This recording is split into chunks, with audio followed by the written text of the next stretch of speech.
Hello everyone. Though criminal law is mostly concerned with the last proximate act that produces the evil effect, that is the offence, sometimes even where the evil effect does not occur, the very involvement of a man in such an activity is considered dangerous to the society by reason of its close connection with the contemplated criminal act and hence is made punishable under the law. Chapter 4, running from sections 45 to 62 of the Bharatiya Nyaya Sanhita, contains provisions for punishment of persons involved in such preparatory acts in order to prevent the crimes from being committed. Such crimes are called preliminary, incomplete, or inchoate crimes, as they are adopted as a means for achieving an evil effect, which is a crime. Preliminary or inchoate crimes may be classified into three classes: abetment, criminal conspiracy, and criminal attempt.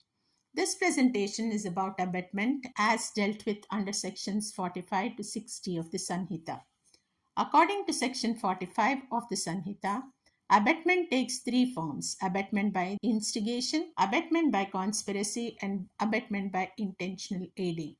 Where a person by his active conduct provokes, incites, or encourages another person to commit a crime, he is said to have abetted the crime by instigation. Silent approval and willful misrepresentation may also amount to abetment under certain circumstances. When one person enters into an agreement with one or more person or persons to commit an illegal act or omission, and an illegal act or omission takes place in pursuance of that agreement, he is said to have abetted the act by conspiracy. When a person intentionally aids or helps another person or persons in commission of an offence by doing an illegal act or omitting to do an act which he is legally bound to do, he will be liable for abetment by intentional aiding. Even where the person who is abetted suffers from some incapacity like infancy or insanity, because of which he would not be liable for committing the act abetted, which is an offence, the abettor would be liable for abetment of the offence under section 46 of the Sanhita.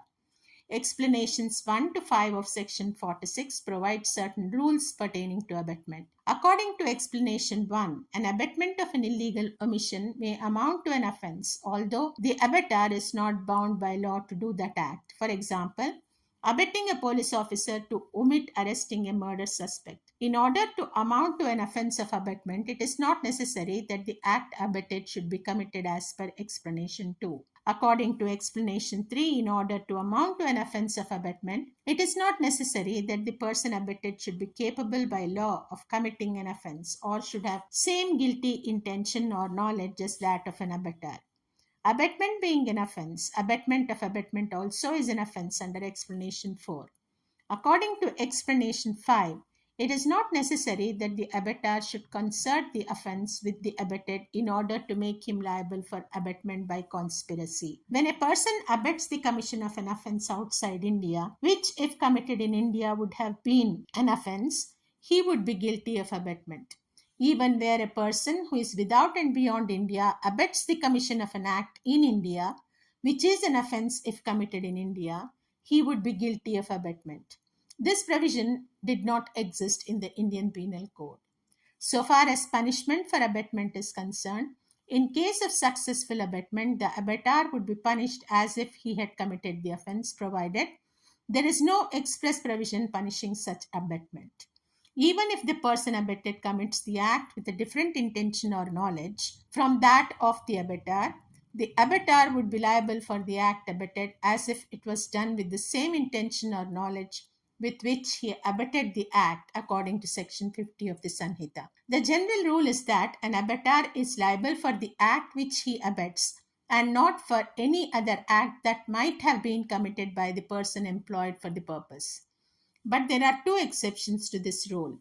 Where the act done by the person abetted was not contemplated by the abettor, he would still be liable if the act was the probable consequence of the act abetted. But if the consequence is unusual and cannot be expected to ensue as a result of an act abetted, the abettor would not be liable for such consequence. For example, where A instigates B to resist a search under warrant by a police officer, and B, while resisting the search, pushes the police officer who falls and suffers hurt, A would be liable for causing hurt also because it is the probable consequence of the act abetted. But where A instigates B to commit theft in C's house, and B commits theft and sets C's house on fire, A will be liable only for theft because setting the house on fire was not a probable consequence of the act abetted, that is, theft.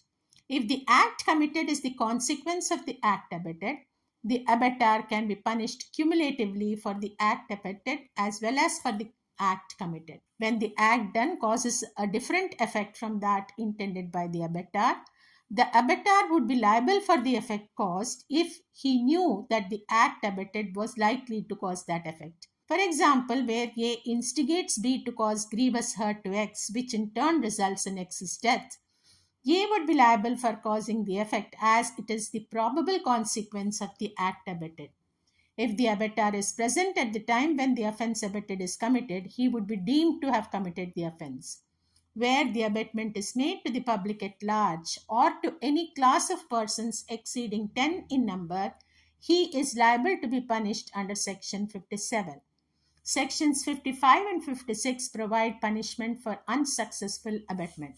In case of unsuccessful abatement, the abettor may be punished under Section 55 with imprisonment up to 7 years in case of abatement of offences punishable with death or imprisonment for life, and with imprisonment up to 14 years if any harm is caused in pursuance thereof. Under Section 56, the abettor of unsuccessful abatement of an offence punishable with imprisonment for a term may be punished with 1/4 the maximum imprisonment that can be imposed for the offence, and with half the maximum imprisonment if the abettor is a public servant. When a person with an intent to facilitate or knowing it to be likely to facilitate the commission of an offence voluntarily conceals the design to commit such offence or makes false representation in respect of such design, he would be liable to be punished under Sections 58 and 60 based on the nature of the offence intended to be concealed. If a public servant who has a duty to prevent such offence voluntarily conceals the design or makes false representation regarding such design with an intent to facilitate or knowing it to be likely to facilitate the commission of such offence, he would be punished under Section 59. This in brief is about rules pertaining to imposing liability for abatement and punishment provided for abatement under the Sanhita. Thank you.